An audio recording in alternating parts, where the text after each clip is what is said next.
getting his Giro d'Italia stage win, like you say, because he probably would have got one last year, let's face it, if it wasn't for that Dwaalsdorf-Landeren crash. So, yeah, it's really great to see that Wout is kind of back. What did you make? Okay, obviously I'm a Match Vanderpool fan, so maybe this is the Match Vanderpool side of me.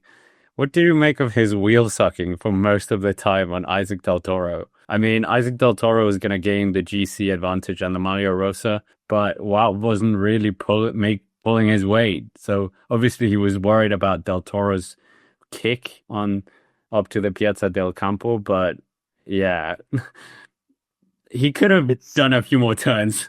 it's the other side of a coin, isn't it? Like, in fear of people thinking that we're on one side of the fence or the other.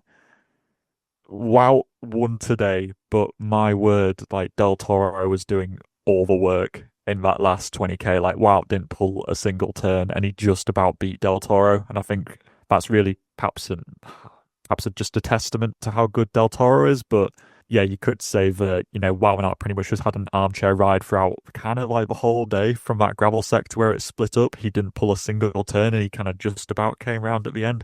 You could say the same for Del Toro though. Del Toro didn't really pull a turn. They were just relying on Ineos. And I mean, if somebody's going to do the work for you, you may as well just kind of capitalize from that. It's not really, that's just kind of good racecraft at the end of the day. You could say, but what Wout was doing was just good racecraft. He had no reason to pull. He has no skin in the GC game.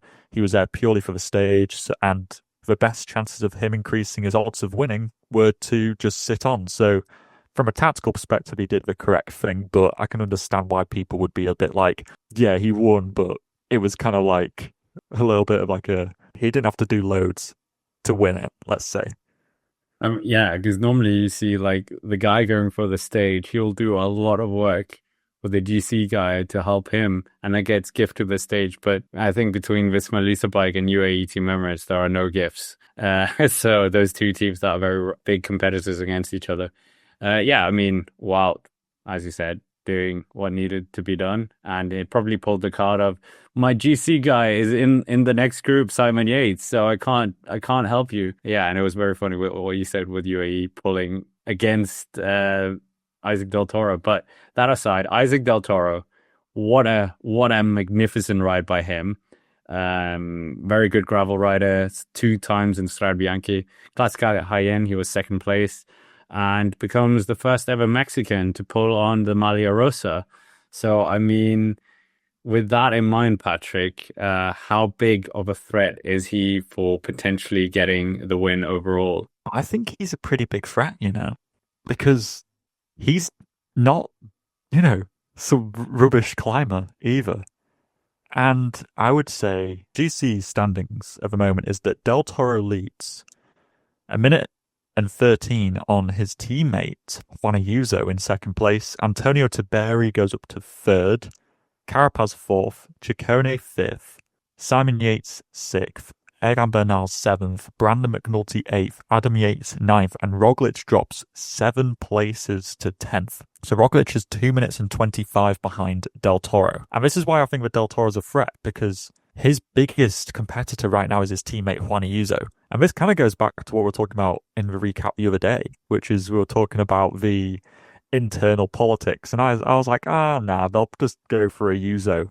But I was thinking that was a perspective where Ayuso and Del Toro would be on the same time. But now you're in a perspective where Del Toro is a minute and 13 ahead, with his main competitor who might well drop him being Ayuso. I mean, Roglic, yeah, he had a bad day today. But even in like the press and stuff, Roglic is kind of just like joking around, like he's not almost taking this Giro overly seriously. And people are talking about whether they're just using this as a preparation race, or is Roglic just using the Giro as prep for the Tour de France, which is kind of mad to think. I don't really think that's true, but people have talked about it, and I can see the sense in it. So yeah, I think Del Toro's a big threat, because I think that he's a really good climber, and to lose this, he's going to have to get attacked by his own teammate, which is just a whole like team dynamic, complete calamity, basically. So yeah, he is a big threat.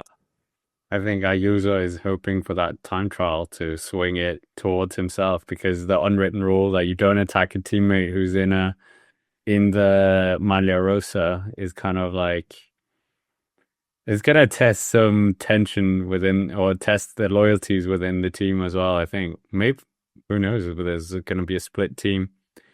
Where do you think? Do you think he's gonna lose it, or what would be the day? Is it the time trial, or is it further into the race? I mean, he's still very young in the Grand Tour scene. I think I think he'd keep it past the TT. I think Del Toro is a good enough time trialist where a user will gain time on him, but I don't think it'll be a minute and 13 seconds. I think that would be something either really exceptional from a user or something really bad from Del Toro to switch those places around. So then you're realistically looking at with quite a lot of breakaway sort of stages in that second week and some sprint days as well. You're looking towards that final week, really, which, like you say, Del Toro's he is improving in the Grand Tour scene in comparison to a Yuzo. So, yeah, you're looking at that final week, really, to see if Del Toro's got what it takes to, cut the mustard, so to say, in the high mountains against a user who's got a bit more experience in that. Or, I mean, who knows what Roglic is going to be doing at this point? 2 minutes and 25 down. God, I don't know. Who knows? We did flag up this stage for Roglic as well, but I didn't think it was going to be this bad. Obviously, there was that crash, that free crash in a way. But yeah, well, I mean, okay, we might as well move on to that. What does Roglic and Red Bull Bora Hansgrohe do from here? Because they've lost Jed Hindley. Now they're not even inside the top five. Yeah. Yeah, it's not great, is it? Somehow them losing Hindley has led to the complete, like, destabilization of the whole team. Even though I don't think, I mean, Hindley would have probably been up there today to help, but it's just, I don't get what it is. And this is a slight little tangent, but why is it that whenever there's any sort of complicated stage that doesn't involve, like, complete tarmac all the time, Roglic always, always has a problem. Like, for whatever reason, he will crash into that freaking hay bale. Do you remember that? He will, have a puncture. He'll do whatever. I don't get how. Is it just me? Right? Tell me if I'm mad. I will on my like 25 mil, like Bontrager R3, not very good tires, go riding on gravel, and I don't get a puncture. Why are there so many punctures going on in the peloton? Like somebody actually tell me what's going on because I swear, like those guys are running better tires than I am, and there's just punctures all over the place. I'm like, what are they? Are they what's going on? So anyway, sorry. That's me just like having an absolute just meltdown over why there's so many punctures. But anyway, I can't remember what Eunice just said. What are they going to be doing? I don't know. They're going to need to fight back.